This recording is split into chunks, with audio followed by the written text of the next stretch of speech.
ఏం చేయను, ఈ టెన్షన్తో నిజంగానే నా బుర్రంతా పాడైపోయింది. ఏంటి దగ్గరకు వస్తున్నావు?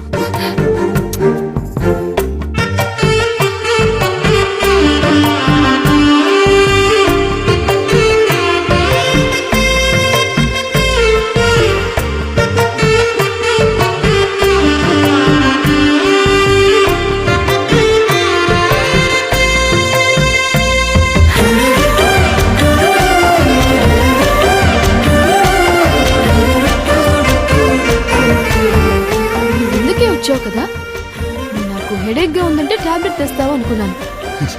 ఇదే అసలు ముందు సైడ్ ఎఫెక్ట్స్ కూడా ఉండవు. అవునవును, ఆ బాధ పోయి ఇంకో బాధ మొదలైంది.